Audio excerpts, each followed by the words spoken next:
ભલા માણા ક્યાંક વંદે માતરમના ગીત ચાલે, ક્યાંક માતાના મોળ બીટા ઉખાડે, ક્યાંક વંદે માતરમના ગીત ચાલે, ક્યાંક માતાના મૂળ બેટા ઉખાડે.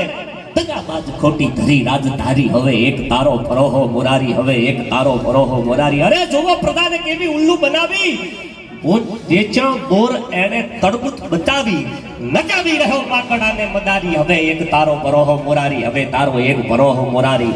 આજ હા કહે છે, કાલ ના કહે છે, તડે જીભડી ક્યાં કોઈની રહે છે, ગયા વચનને ટેક ઉચાળા ઉપાડી, હવે એક તારો બરો હે દુધરેજ વાળા કાળિયા ઠાકર, એક તારો બરોહો મુરારી.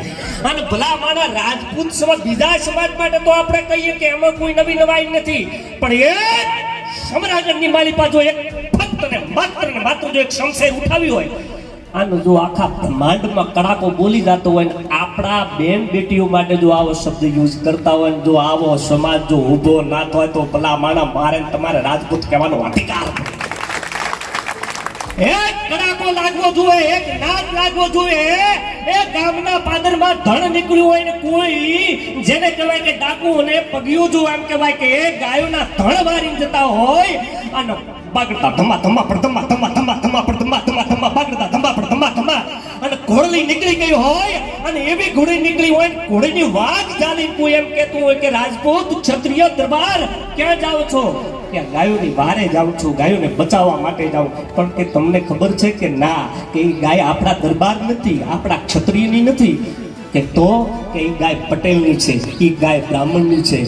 ભલા માણા રાજપૂતે કે દરબારે કોઈની પૂછ્યું નથી કે કયા સમાજની ગાય છે, કયા વર્ણની ગાય છે. ભલા માણા નીકળી ગયો ને એને રાજપૂત કહીએ કાય ભલા માણા. કારણ કે મર્દ શીશ પર રમે, મર્દ બોલી પહેચાને, મર્દ દે और लय, मर्द चिंता नहीं माने, कहरे सागरे काम फिर मर्द उन्हीं को जानिए, जे ભીડમાં કામ આવે એને મર્દ કહેવાય. અને ભીડ હવે આવી હા મારે કોઈને રાજકારણને આપણે કોઈના બંદોબસ્તથી પાઘડી ચર્ચા જ નથી કરવી, પણ જ્યારે આપણા ઉપર સવાલ આવી જાય ને ત્યારે ભલા માણા. કારણ કે મોમન લાગી તુમના, તુમને લાગી મોમ. આ તો લોણ વળો ભ્યા પાણીએ, પાછું પાણી વળો ભ્યા લોણ. એક તમારું મારું એક ધ્યાન થઈ જવું જોઈએ કે આપણા સમાજ ઉપર જો આવી કોઈ ટિપ્પણી કરી હોય તો ભલા માણા અમને દેખાડી દેવાની જરૂર હોય. અને એક નાદ લાગવો જોઈએ, એક ધ્યાન લાગી જવું જોઈએ. જેમ ધ્યાન લાગ્યો મોર કો ધ્યાન લગો, ઘન ઘોર સે ડોર સે ધ્યાન લગો નટકી, પછી ચંદ્ર કો ધ્યાન ચકોર લગો, ચકવાન કો ધ્યાન દિનેશ ટકી, મીન મનોજલ ધ્યાન સો સાગર પંથ પ્રબીન રહે અટકી. ભલા માનો એવું ધ્યાન લાગે, એવો નાદ લાગે. અને શૈલેન્દ્રસિંહે પણ વાત કરી છે કે આખો સમાજ એકત્રિત થઈ અને અહીં સભા કરી હોય તો મારી ના નથી.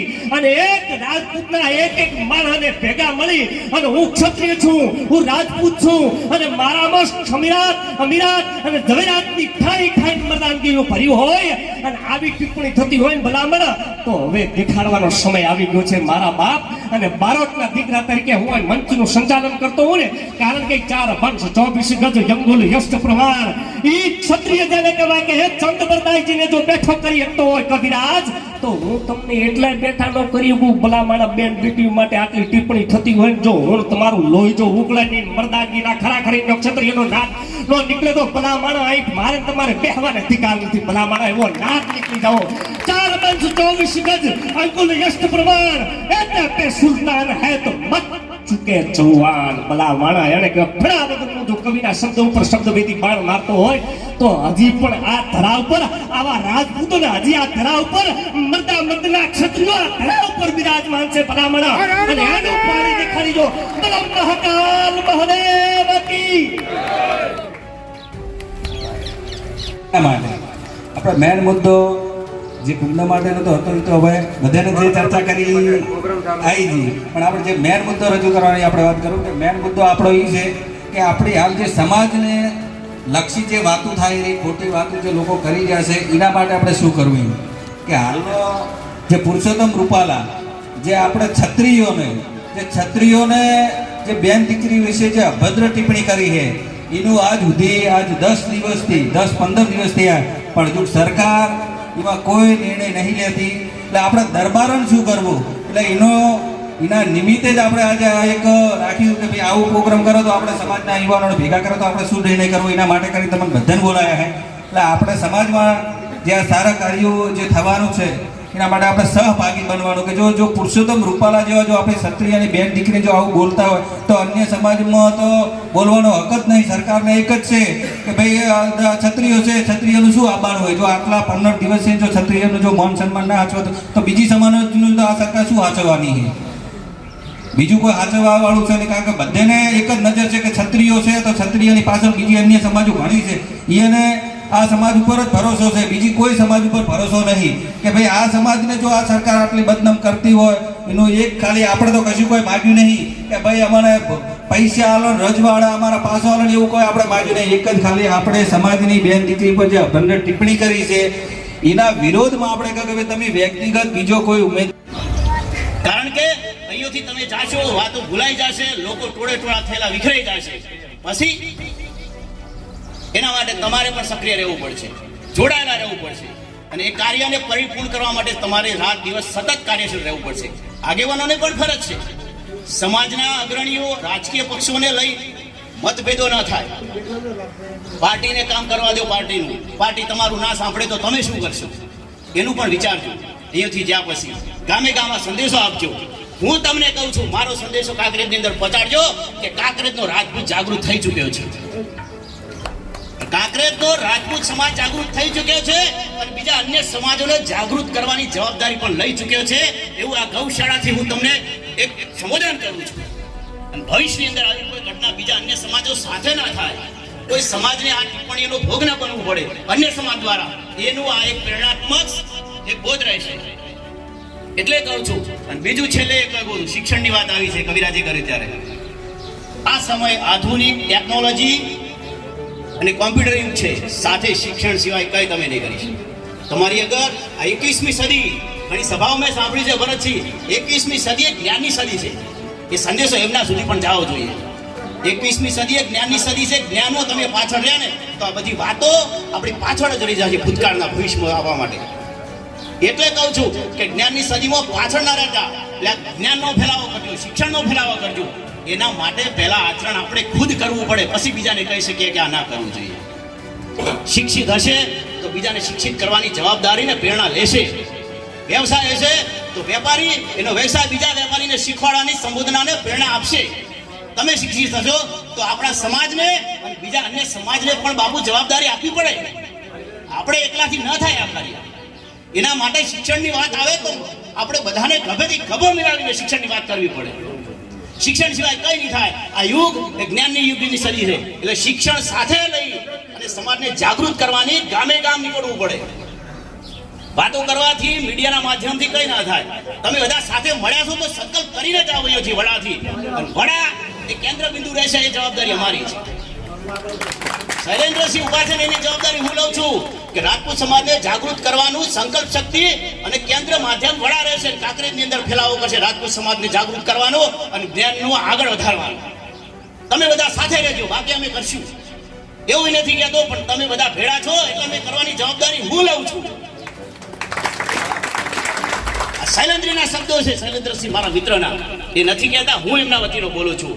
તમે બધા સાથે છો એટલે સમાજને જાગૃત કરવા તો ભાઈ નીકળ્યા છે 10 વર્ષથી, પણ હવે જ્ઞાનની શિક્ષણની વાત આવે છે ત્યારે કહું છું એમના સમાજની સાથે હું શિક્ષણ વતીની પણ શૈલેન્દ્રસિંહની જવાબદારી લઉં છું કે શિક્ષણની સાથે હું પણ જોડાઈ અને ગામે ગામ રાજપૂત સમાજને જાગૃત કરીશ. ભલે સમય જેટલો થાય એટલો. સમાજના આગેવાનો, પ્રમુખો, હોદ્દેદારો બનવાથી કઈ સમાજ જાગૃત નહીં થાય બાપા. હોદ્દા તો તમે બધા ભેગા થઈને મને બનાવી દેશો તો શું, પણ મારામાં આચરણ પણ હોવું જોઈએ. શિક્ષણ હશે તો હું શિક્ષણની વાત કરીશ, મારામાં વેપાર હશે તો વેપારની વાત કરીશ, અને વ્યવસાય સાથે જોડાયેલો હશું તો ખેતીને ધંધાની વાતો કરીશ. ત્યારે સમાજમાં જાગૃતતા આવશે અને ત્યારે ખબર પડશે સમાજને કે આ વ્યક્તિનું આચરણ છે, ત્યારે અહીંયાથી સંબોધન કરી રહ્યો છે. બાકી હું અહીંયા સભાની સંબોધન કરતો હોય, મારા વ્યવસાયો બીજાથી અન્યથી જોડાયેલા હોય અને પાર્ટીના કાર્યકર્તા જોડાયેલા, તો હું સમાજને કે જ્ઞાનને સુધારી ન શકું. એટલે કહું છું કે ફરીથી આપણે જાગૃત થવાનું છે અને વડાને કેન્દ્ર બિંદુ બનાવવાનું છે. કાકા તમને ખબર છે કે રાજકીય વાત આવે ત્યારે વર્ષો સુધી વડા કેન્દ્ર બિંદુ રહ્યું છે, અને સમાજને સુધારવાની અને રાજપૂતને જાગૃત કરવાની વાત આવી છે ત્યારે જ વડા કેન્દ્ર બિંદુ બની રહ્યું છે. એટલે આવો આપણે સૌ સાથે મળી ફરી એકવાર એક ગુંજના શબ્દનાદ તરીકે આપણે ફરીથી એક ઘોષણા કરીએ. કાંકરેજની ગુંજના ગાંધીનગરના પડઘા સુધી સંભળાય. અને રાજપૂત સમાજની નોંધ લેવરાય કે આ બાજુ ખબર પડે ઝાલાવાડ ગોહિલવાડ સુધી કે કાંકરેજના દરબારો રાજપૂતો જાગૃત થયા છે. આવો આપણે એમને ફરી એકવાર જાગૃત કરીને આહવાન કરીએ કે આ કોઈ બીજા અન્ય સમાજની ટિપ્પણી નથી, રાજપૂત સમાજના હારોહાર 18 આલમની ટિપ્પણી કરી છે આ લોકો. ત્યારે આપણે સૌએ સાથે મળી સંપર્ક કરવાનો છે અને કહીએ આહવાન કરીએ કે હવે આ સમય દૂર નથી. 75 વર્ષ થયા આ વાતો નહીં, છાલિયાણા ગયા. એના પછી એક સત્તાઓ, માલ મિલકત, હોદ્દાઓ, માન સન્માન સાહેબ ગવાઈ ગયા અને એક વ્યક્તિનું ખાલી ટિકિટનું પત્તું મૂકતા શરમ આવે છે. 562 રજવાડાની વાત કરવા વાળા અત્યારે એક માટે એમને કરવાનું. તમે સૌ સાથે મળીને જાઓ અને સમાજ વતીને આપણે સૌ આગેવાન હોય, સૌ વડીલો યુવાન હોય, એમને આહવાન કરીએ, એમને વિનંતી કરીએ કે 562 રજવાડા અપાવડો સમાજ આજે એક બાજુ સાયલન્ટ ચૂપ છે અને એક વ્યક્તિ ઓલે થઈ સભી સીટો પર અસર કરવી છે કે એકને જવા દેવા છે. આ નિર્ણય તમારે કરવાનો છે. હું તો અહીંયા શબ્દની ભાષા બોલી, આપણે સૌ જુદા પડી જઈશું, પણ મગજમાં રાખજો કે આવનારા ભવિષ્યની અંદર શિક્ષણ થકી, જ્ઞાન થકી ફરીથી આવા ભવિષ્યમાં એક કંઈ પણ નાના સમાજોને નુકસાન ના થાય, અન્ય સમાજોને નુકસાન ના થાય, એ વાતનું પણ આપણે ખબરદાર રહેવાનું છે, આપણે જાગૃત થવાનું છે. એને ધ્યાન રાખી અને સમાજને સાથે રાખીને આ કાર્ય કરવાનું છે.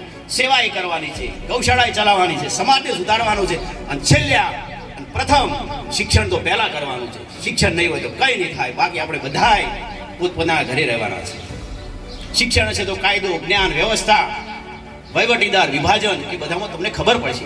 તમારું નોલેજ વધશે. ક્યાં કરવું, ક્યાંનું મળવું, શું વાત કરવી, કઈ રીતની વાત કરવી, ક્યાં કામ કઢાવવું, તમારી સાથે નહીં કામ કઢાવવું, એ બધું તમારે આપણે બધાએ સાથે જોવાનું છે. અન્ય સમાજને તો જાગૃતતા લાવવાની છે, આપણે જાગૃત થવાનું છે. એ શિક્ષણની વાત હોય, જ્ઞાનની વાત હોય, કોઈ પણ હોય.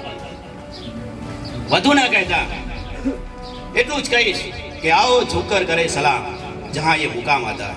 आओ झुककर करे सलाम ये मुकाम आता है. किस कदर खुश नसीब था वो समाज, वो लोग जिनके लिए वतन खुदा काम आता है. अस्तु भारत. બોલો ગૌ માતા કી. વધારે નહીં, પણ હાલ જેમ મોહબ્બતસિંહે કીધું કે ક્ષત્રિયો વિશે જે ટિપ્પણી થઈ છે અને આપણે હંમેશા ભાજપને ક્ષત્રિય સમાજે ટેકો કરેલો છે અને સાથે રહેલા છે, પરંતુ તે બદલ પણ આપણને ભાજપે કોઈ સહકાર આપ્યો નથી. આજે સતત 10 દિવસથી આપણી બહેનો સતરાણીઓ જાણે ત્યાં અમલમમાં બેઠી છે. મેં જો ન્યાય નહીં મળે તો જોર કરીશ એવા વતન સાથે, અને હજુ સુધી આપણને કોઈ ન્યાય મળ્યો નથી. તો હું મારા ગામની અંદર મારા આગેવાનોને અહીંથી પણ કહું છું, ત્યાં કહીશ કે એક પણ ભાજપનો નેતા ગામની અંદર આવશે તો ભાષણ નહીં કરવા દેવામાં આવે, એક પણ વોટ એમને નહીં મળે. ન્યાય આપણને મળ્યો નથી.